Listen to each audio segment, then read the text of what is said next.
आज की इस क्लास में हम स्टार्ट करने वाले हैं ऑर्गेनिक केमिस्ट्री के सीरीज का, बेसिक कॉन्सेप्ट के सीरीज का एक और कॉन्सेप्ट, और जो कॉन्सेप्ट हमें ऑर्गेनिक केमिस्ट्री समझने में बहुत ही ज्यादा यूजफुल होने वाला है। स्टूडेंट, इस सीरीज में मैंने कम से कम 10 to 11 वीडियोस बनाए हैं और वो सभी वीडियोस आपको ऑर्गेनिक केमिस्ट्री समझने के लिए बहुत ही ज्यादा हेल्पफुल रहने वाले हैं।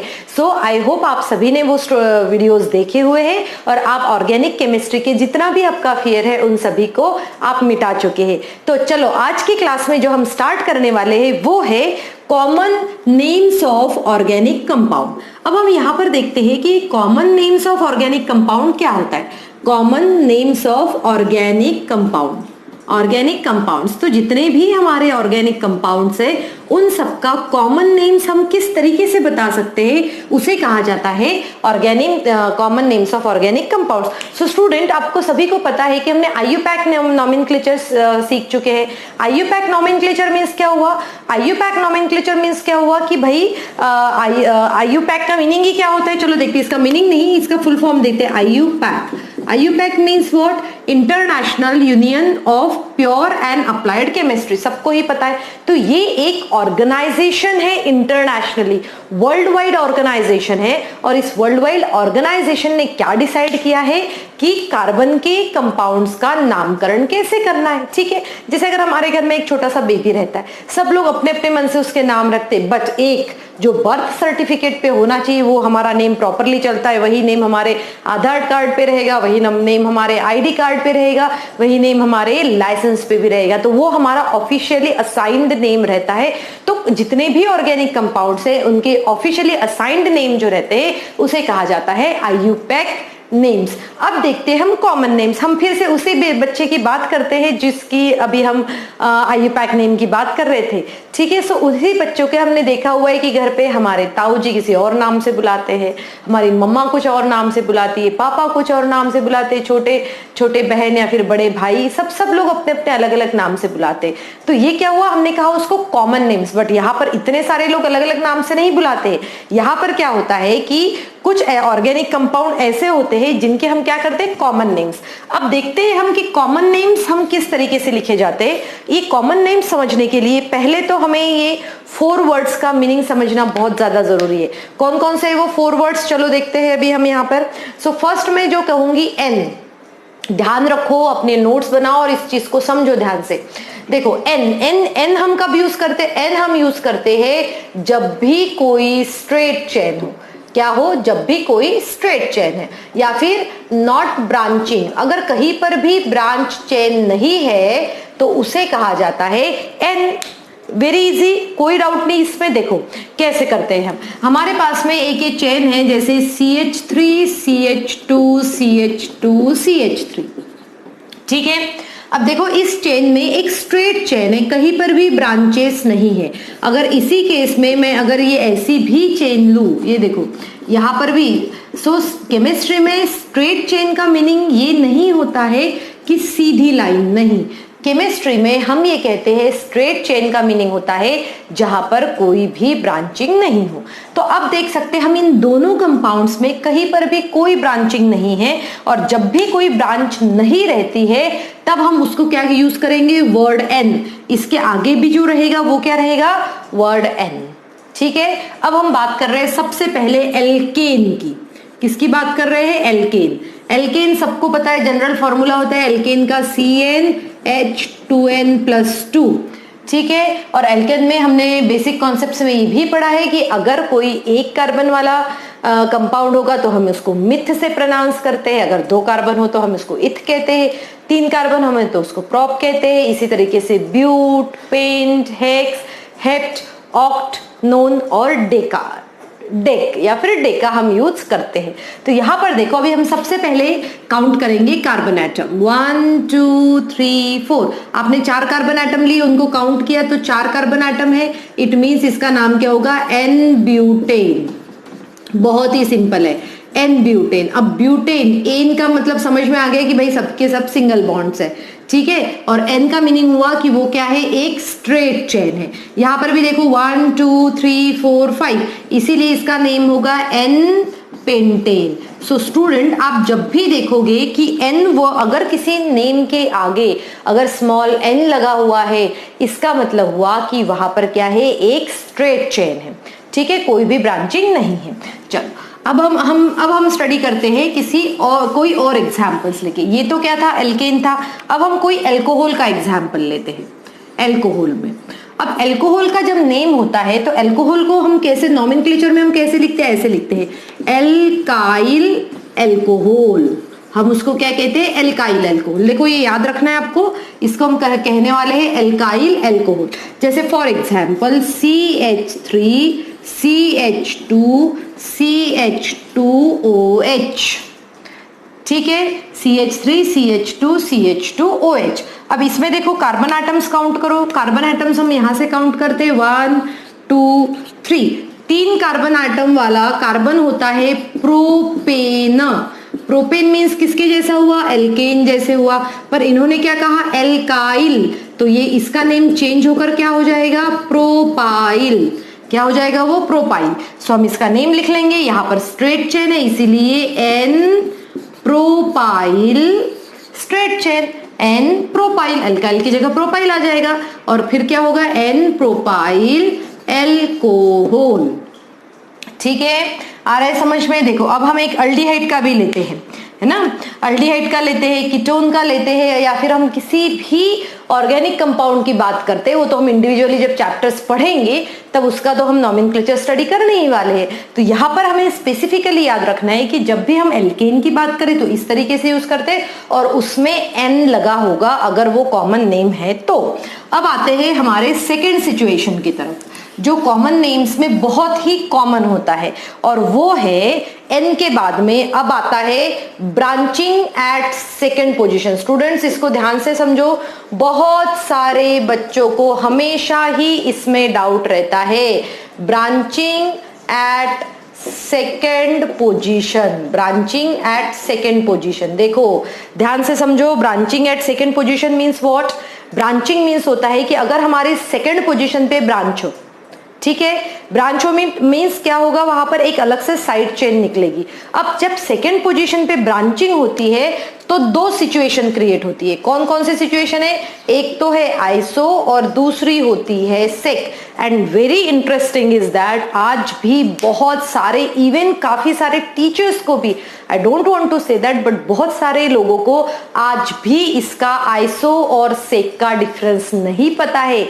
क्या आपको इस आइसो और सेक का डिफरेंस पता है?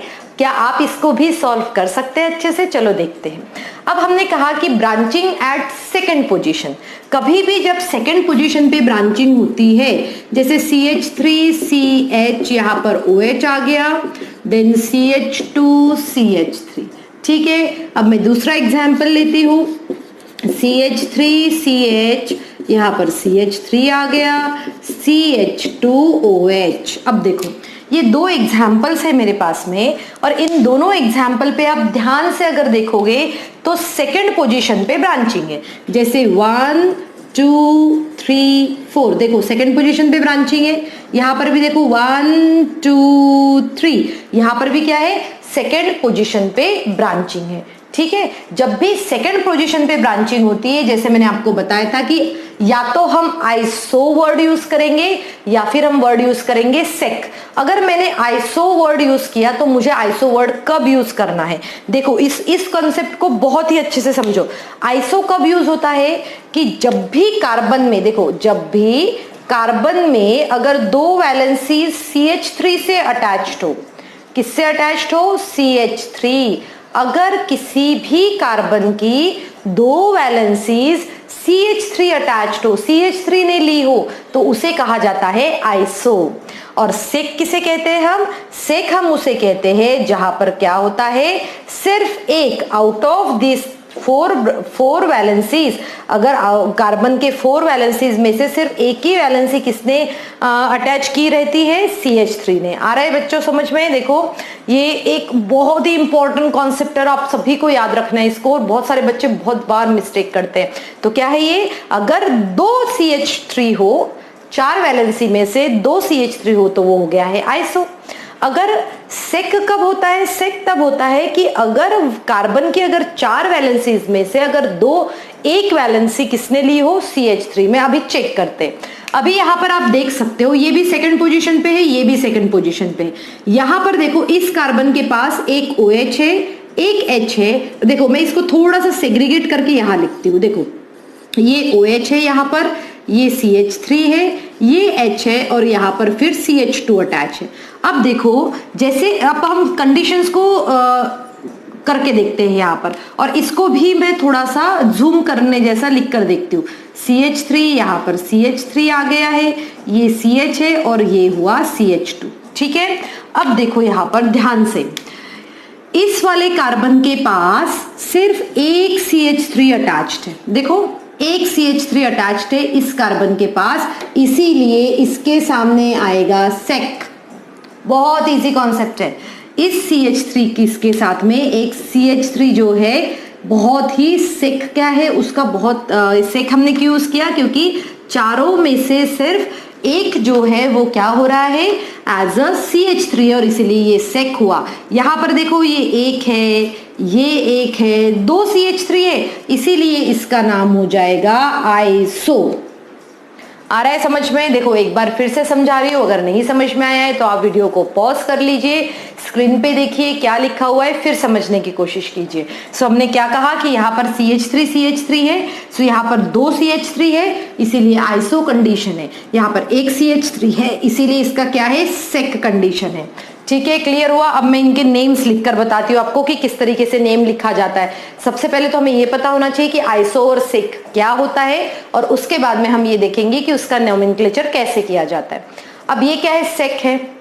फिर हम क्या करते हैं, हम एक पूरे जितने भी कार्बन एटम है, जितने भी हो, कहीं पर भी वो फैले हो, उन सभी कार्बन एटम्स को आप क्या करोगे, सभी कार्बन एटम्स को आप करने वाले हो इन दोनों को काउंट, इन सबको काउंट करोगे। 1 2 3 4, 4 मतलब इसका पेरेंट होगा ब्यूटेन। सो ब्यूटेन को मैं किस में कन्वर्ट करूंगी, ब्यूटाइल में कन्वर्ट करूंगी, इसीलिए इसका नाम होगा सेक ब्यूटाइल, सेक ब्यूटाइल। और यहां पर क्या आ गया है, एल्कोहल, सेक ब्यूटाइल एल्कोहल। सो सेक ब्यूटाइल एल्कोहल जो है ये वाला कंपाउंड ये है जिसमें सेक, हमें पता चल गया कि भाई सेक है मतलब वहां पर सेकंड पोजीशन पे क्या है, ब्रांच है। अब इस सिचुएशन में हम कैसे करेंगे, देखो यहां पर भी आप काउंट करो 1 2 3 और ये 4th। ठीक है, मतलब मैंने बोला ही था कि कहीं पर भी कार्बन है तो करना पड़ेगा। सो इसका नाम क्या हुआ, आइसो ब्यूटाइल, ये भी एल्कोहल है, iso butyl alcohol. So student, बहुत सारे बच्चों को ये बहुत ही ज्यादा डिफिकल्ट टॉपिक लगता है। डिफिकल्ट टॉपिक क्यों लगता है, क्योंकि उनको आइसो और सेक समझ में नहीं आता। और इस वाले वीडियो में मैंने आइसो और सेक बहुत ही इजी टर्म्स में बताया है, एंड आई होप आप सभी को ये अच्छे से समझ में भी आ गया है। तो ये जो है आपको ये कंडीशन याद रखनी है और इसी कंडीशन पे हमेशा स्टिक रहना है, आपको इसी कंडीशन में प्रॉपर आंसर मिल जाएगा। सो अब हम आते हैं हमारे नेक्स्ट सिचुएशन की तरफ, जो है हमारे कॉमन आयन इफेक्ट का ही एक पार्ट। सो आप सभी ने आई होप नोट डाउन कर लिया है या फिर स्क्रीनशॉट लेके रखिए। सो नेक्स्ट जो सिचुएशन आती है हमारी वो होती है टर्शियरी। कौन सी सिचुएशन होती है वो, टर्शियरी। देखो समझो इसको। अभी टर्शियरी सिचुएशन मींस क्या होता है, टर्शियरी सिचुएशन में क्या होता है कि ये कार्बन जो रहता है, इस कार्बन में 3 CH3 ग्रुप अटैच्ड होते हैं। कितने होते हैं, देखो 3 CH3 ग्रुप अटैच हुए, 1 2 एंड 3, 3 CH3 ग्रुप अटैच्ड है। मतलब वो कंडीशन कौन सी हुई, टर्शियरी। यहां पर हो सकता है कि यहां पर क्या हो, OH हो, कोई भी फंक्शनल ग्रुप अटैच हो सकता है। अब इस सिचुएशन में ये कार्बन का नेचर भी टर्शियरी होता है, तो इसका नेम क्या हो जाएगा, इसका नेम हो जाएगा टर्शियरी। क्या हुआ इसका नेम, टर्शियरी, या फिर शॉर्ट में इसको टर्ट भी कहा जाता है, टर्ट। टर्शियरी 1 2 3 4 है, इसीलिए हम इसको कहते हैं टर्शियरी ब्यूटाइल एल्कोहल। क्या कहेंगे हम इसको, टर्शियरी ब्यूटाइल एल्कोहल, या फिर हम इसको कहेंगे टर्ट ब्यूटाइल एल्कोहल। हम इसे कह सकते हैं टर्ड ब्यूटाइल अल्कोहल भी। अब देखो टर्ड सिचुएशन समझ में आई। टर्ड मीन्स क्या, जिस भी कार्बन से अगर कोई फंक्शनल ग्रुप अटैच है और उस फंक्शनल ग्रुप वाले कार्बन के साथ में अगर 3 CH3 ग्रुप अटैच है तो उसका नेम ये हो जाएगा। अब एक और कंडीशन देखते हैं। देखो इस कंडीशन में हम एक और से देख रहे हैं, ध्यान से समझो। यहाँ पर 3 CH3 ग्रुप थे, अब यहाँ पर क्या है, ये कार्बन जो है ये क्या होगा, CH2OH। अब देखो यहाँ पर CH3 नहीं है, यहाँ पर CH3 नहीं है। CH3 इसीलिए नहीं है क्योंकि नहीं तो फिर हम फंक्शनल ग्रुप अटैच नहीं कर पाते। तो जब भी कोई कार्बन ऐसे 4 कार्बन से अटैच रहता है इस तरीके से, तो उस कंडीशन को कहा जाता है नियो। क्या कहते हैं हम उसको, नियो कंडीशन कहते हैं। अब काउंट करो कितने कार्बन है, 1 2 3 4 5। सो ये हो जाएगा नियो पेंटाइल। नियो पेंटाइल क्या हो गया, ये पेंटाइल और ये क्या आ जाएगा, एल्कोहल। और इसी को नियो की जगह ही एक और वर्ड यूज होता है जिसे हम कहते हैं अमाइल, AMYL, अमाइल। सो अमाइल हम क्या कहेंगे यहाँ पर, amyl pentyl alcohol. Amyl pentyl alcohol मतलब ये या तो हम नियो कहते हैं और अमाइल कहते हैं। और आप देखोगे कि नियो सिचुएशन जो है ये बहुत कॉमन है, अमाइल हम बहुत कम बार यूज करते हैं। सो स्टूडेंट, आई होप आज की क्लास में मैंने आपको जो भी पढ़ा ये बहुत ही ज्यादा यूजफुल होने वाला है आप सभी के लिए, और ये बहुत ही ज्यादा बेसिक कॉन्सेप्ट है। सो आज के हमने क्या पढ़ा, हमने पढ़ा है कि आइसो कैसे लिखते हैं, हमने देखा सेक कैसे लिखते हैं, एन का मीनिंग क्या होता है, टर्शरी क्या होता है और साथ में ही नियो क्या होता है। सो आई होप आऊंगी। Thank you students and have a good day ahead.